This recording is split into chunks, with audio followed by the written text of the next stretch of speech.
Kështu, prindërimi I adoleshentëve, një nga punët më të vështira në botë.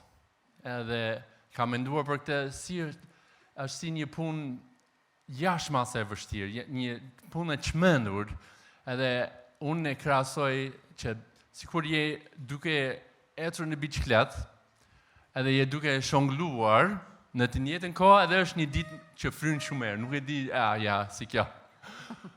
Vetëm një ekspert, duket sikur është e pamundur dhe vetëm ekspertët që kanë trajnuar për shumë vite mund ta bëjnë.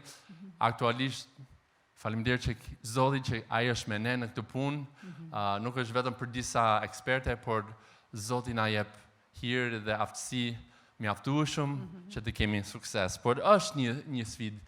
Janë të rinj që janë duke kaluar ndryshime shumë të mëdha, ndryshime fizike, ndryshime emocionale, janë duke marrë me çështjet e identitetit, shëndeti mendor sot, flasim me një gjuhë tjetër, që ne prindit nuk e kuptojmë fare, apo jo, është një diçka se marr vesh. No cap.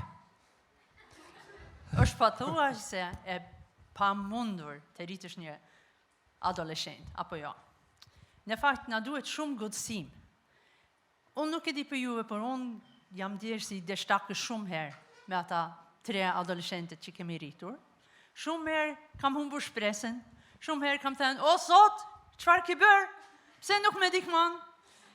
Pantalonat e mia kanë të grisur këtu, për shkak që kam denjur në gjumë, duke lutur për ata. Në fakt është një punë e vështirë, por është një punë shumë e vlefshme. Është një gjë që ne të gjithë do të kalojmë, kur kemi lindur fëmijët, do kalojmë edhe adoleshencën bashkë me ata. Edhe ne nuk duam që ju të dijeni si dështim. Nuk duam që ju të humbasni shpresën. Vazhdo punën, sepse është një punë që Zoti t'i ka dhënë. Është një punë që do ketë fund.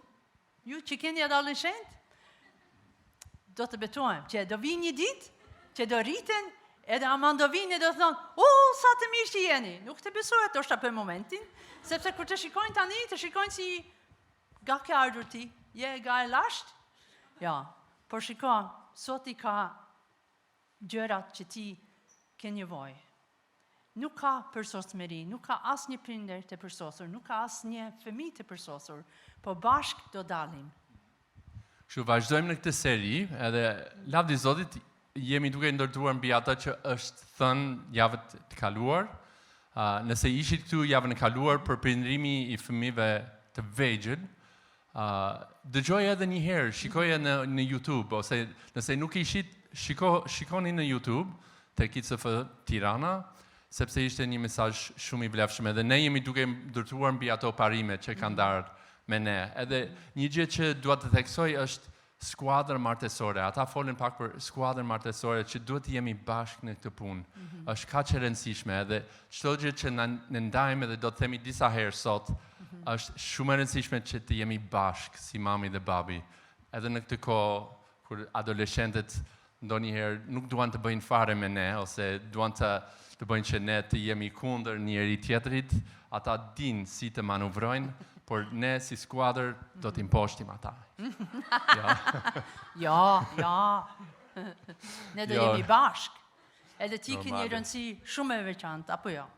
Jo, por nëse kemi hedhur, edhe është një punë që vazhdon, të hedhim themelin e dashurisë, edhe të jenë të themeluar në identitetin e tyre në Krishtin, atëherë gjithë puna shkon më lehtë. Edhe pse ka dallgë dhe vështirësitë, prap vazhdojmë të ndërtojmë këtë themel që është Krishti vetë. Në fakt, ti jesh prindër për adoleshentët. Nuk është e keq. Në fakt, shumë herë është gallat, sepse ata po bëjnë shumë gjëra edhe na bëjnë të gjalla, po jo.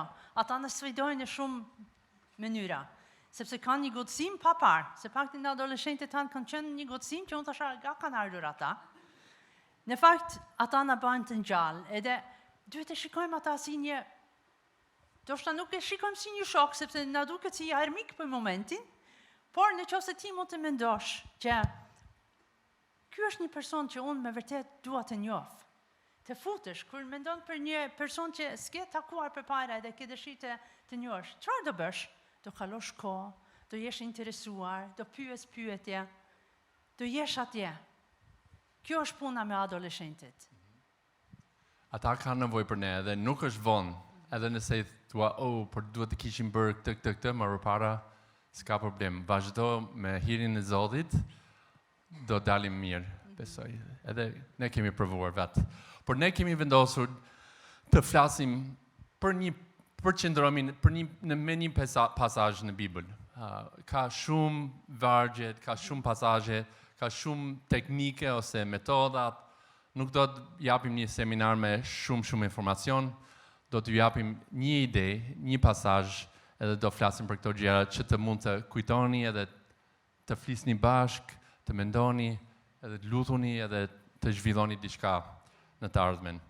Kështu tek Psalmi 127 u përmend, mendoj edhe përpara, do lexojmë nga vargu 3 deri në vargun 5.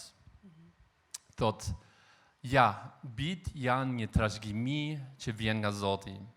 Fryti i barkut është një shpërblim. Sa mirë deri tani? Si shigjeta në duart e një trimi, kështu janë bitë e rinis.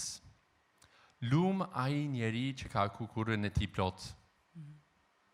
A ke menduar për fëmijët e tu si një shigjet? Apo a ke menduar për veten si një shigjet? Sepse edhe ti je një fëmijë e dikut. Apo jo?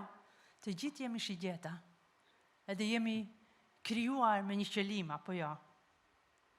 Çfarë është qëllimi i shigjetës? Qëllimi është të ri atje të kokora?